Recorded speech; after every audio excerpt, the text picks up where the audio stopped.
नमस्ते। हमारे इस नए एक्सप्लेनर में आपका स्वागत है। आज हम सीधे एक ऐसे पदार्थ की बात करने वाले हैं जिसे हम रोज देखते और खाते हैं, सोडियम क्लोराइड, यानी हमारा साधारण नमक। लेकिन यकीन मानिए, ये सिर्फ खाने का स्वाद नहीं बढ़ाता। इस तत्व की एक बहुत ही गहरी, दोहरी प्रकृति है। एक तरफ ये हमें जीवन देता है और दूसरी तरफ, जैसा कि हम आज देखेंगे, ये हमारी आधुनिक दुनिया को धीरे-धीरे खत्म भी कर रहा है। तो चलिए शुरू करते हैं। अब जरा इस अजीब सी विडंबना को देखिए। मतलब ये कितनी हैरानी की बात है ना कि बिल्कुल वही केमिकल जो जैविक रूप से इंसान को जिंदा रखे हुए है, आपके दिल को धड़का रहा है, वही सेम चीज हमारे मजबूत बुनियादी ढांचे को, हमारे पुलों और सड़कों को अंदर ही अंदर खोखला कर रही है। आखिर ऐसा कैसे हो सकता है? आइए गहराई से समझते हैं। भाग 1, मानव जीवन का इंजन। तो हमारे शरीर रूपी इस मशीन के अंदर सोडियम एक मास्टर स्विच की तरह काम करता है। मेडिकल टर्म्स में कहें तो यह सबसे प्रमुख एक्स्ट्रा सेलुलर धनायन है। हमारे खून में इसका लेवल 136 से 145 मिली इक्विवेलेंट प्रति लीटर के बीच बहुत ही स्ट्रिक्टली मेंटेन रहता है। आप इसे एक इलेक्ट्रोकेमिकल इंजन मान सकते हैं। शरीर में आयनों का जो तेज फ्लो होता है ना, उसे यही पावर देता है। इसी की वजह से हम सोच पाते हैं और हमारा दिल धड़क पाता है। सिंपल सी बात है, सोडियम के बिना हमारा नर्वस सिस्टम बस काम करना ही बंद कर देगा। भाग 2, क्लोर एल्कली इंडस्ट्री का विशाल रूप। बायोलॉजी से निकलकर अगर हम इंडस्ट्री की तरफ आएं, तो यहाँ क्लोर एल्कली प्रोसेस का राज है। ये पूरी प्रक्रिया खारे पानी, जिसे हम ब्राइन कहते हैं, उसके इलेक्ट्रोलिसिस पर टिकी है। और ये बहुत क्रूशल है, क्योंकि इसी से हमें पीवीसी पाइप से लेकर लाइफ सेविंग दवाइयाँ और कीटाणुनाशक बनाने के लिए कच्चा माल मिलता है। आधुनिक दुनिया इसके बिना चल ही नहीं सकती। और अगर आप इसके स्केल का अंदाजा लगाना चाहते हैं तो बस इस नंबर को देखिए, 97 मिलियन टन। जी हां, सिर्फ 2022 में पूरी दुनिया में इस प्रोसेस के जरिए 97 मिलियन टन से ज्यादा क्लोरीन का प्रोडक्शन हुआ था। अब आप खुद सोचिए, इतनी भारी डिमांड पूरी करने के लिए हमें जमीन के अंदर से कितना सारा नमक निकालना पड़ता होगा। भाग 3, सिंक होल और भूकंपीय संकेत। अब इतना सारा नमक निकालने का एक छिपा हुआ साइड इफेक्ट भी है। इंडस्ट्री में सॉल्यूशन माइनिंग का यूज होता है। इसमें होता क्या है कि जमीन के बहुत नीचे नमक की परतों में ताज़ा पानी इंजेक्ट किया जाता है और घुले हुए खारे पानी को बाहर निकाल लिया जाता है। लेकिन जैसे जैसे ये प्रोसेस जमीन के नीचे विशाल गुफाएं बनाता है, तो पीछे बहुत बड़े और अनस्टेबल खाली स्पेस छूट जाते हैं। और यहीं से सतह के अचानक धंसने और भयानक सिंक होल बनने का बहुत बड़ा खतरा पैदा हो जाता है। यहाँ एक बहुत ही दिलचस्प चीज है कि साइंटिस्ट्स इन ढहती हुई गुफाओं को मॉनिटर कैसे करते हैं।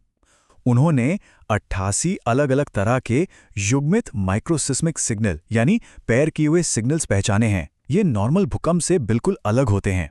असल में ये सिग्नल्स जमीन के नीचे उन विशाल गुफाओं में चट्टानों और मलबे के गिरने की खौफनाक आवाज़ों को रिकॉर्ड करते हैं। एक तरह से ये सतह पर आने वाले खतरे का अलार्म है। तो क्या होता है जब जीवन के लिए इतना जरूरी एक खनिज एक विनाशकारी ताकत बन जाता है? अब हमारी कहानी जमीन की गहराइयों से निकलकर सतह पर आती है, जहां हम नमक के असली और खौफनाक असर को देखेंगे। भाग 4, ट्रिलियन डॉलर की जंग की समस्या। जब सर्दियों में सड़कों से बर्फ हटाने के लिए रोड सॉल्ट का इस्तेमाल होता है, तो उसके क्लोराइड आयन बेहद आक्रामक तरीके से काम करते हैं। वे कंक्रीट के बारीक छेदों से होते हुए बहुत गहराई तक घुस जाते हैं, और एक बार जब वे अंदर मौजूद स्टील के रीइंफोर्सिंग बार्स यानी सरियों तक पहुंच जाते हैं, तो उन्हें पूरी तरह गला देते हैं। नतीजा, मजबूत दिखने वाला कंक्रीट अंदर ही अंदर टूटकर फेल होने लगता है। इसका सीधा असर हमारी जेब पर पड़ता है। आपको जानकर हैरानी होगी कि हर साल सिर्फ वाहनों में लगने वाले जंग की वजह से 11.7 बिलियन डॉलर का भारी भरकम नुकसान होता है। जिन राज्यों में सड़कों पर ज्यादा नमक का इस्तेमाल होता है, वहां आपकी कार की वैल्यू सिर्फ इस जंग की वजह से सीधे सीधे 20% तक गिर सकती है। और अगर आप इस डैमेज को अपनी आंखों से देखना चाहते हैं, तो जरा इसे देखिए। लंबे समय तक नमक के संपर्क में रहने का नतीजा एकदम साफ है। धातु के ये गिरते हुए टुकड़े चीख चीख कर बता रहे हैं कि कैसे हमारे बुनियादी ढांचे की मजबूती सचमुच हवा में उड़ रही है। बात सिर्फ कारों तक सीमित नहीं है। एक अनुमान के मुताबिक अमेरिका के 15% पुलों को इसी केमिकल रिएक्शन ने अंदर से खोखला कर दिया है। और पता है, इन कमजोर हो चुके पुलों की रिपेयरिंग और मेंटेनेंस पर हर साल लगभग $8.3 बिलियन खर्च किए जाते हैं। तो यहाँ समझने वाली सबसे क्रूशियल बात यह है कि शुरू में रोड सॉल्ट खरीदना बहुत सस्ता लगता है, करीब $20 से $30 प्रति टन। लेकिन सच कहूँ तो ये एक बहुत बड़ा धोखा है। जब हम लॉन्ग टर्म में इंफ्रास्ट्रक्चर को होने वाले नुकसान और उसकी मरम्मत की छिपी हुई लागत को जोड़ते हैं तो ये कीमत कई गुना बढ़ जाती है। असल में इस्तेमाल किए गए हर 1 टन नमक के पीछे जनता को $615 तक का भारी नुकसान उठाना पड़ता है। भाग 5, मीठे पानी का प्रदूषण और हमारे इकोसिस्टम पर असर। आर्थिक नुकसान तो खैर अपनी जगह है, लेकिन पर्यावरण को जो नुकसान हो रहा है वो शायद उससे भी कहीं ज़्यादा खतरनाक है। एक्सपर्ट्स लगातार चेतावनी दे रहे हैं कि दशकों से सड़कों पर जो टनों नमक बिछाया जा रहा है वो अब धीरे धीरे रिस कर हमारे ग्राउंड वाटर में मिल रहा है। ये सचमुच में हमारे मीठे पानी के स्रोतों के लिए एक टिक टिक करते टाइम बॉम्ब की तरह है। होता क्या है कि जब ये नमकीन पानी बहकर झीलों में जाता है तो भारी होने की वजह से ये सीधा तल में जाकर बैठ जाता है। ऐसा होने से पानी के अंदर गैसों का एक्सचेंज रुक जाता है और जलीय जीवों का दम घुटने लगता है। इसके अलावा ये सड़कों के किनारे लगे पौधों में एक तरह का फिजियोलॉजिकल सूखापन पैदा कर देता है।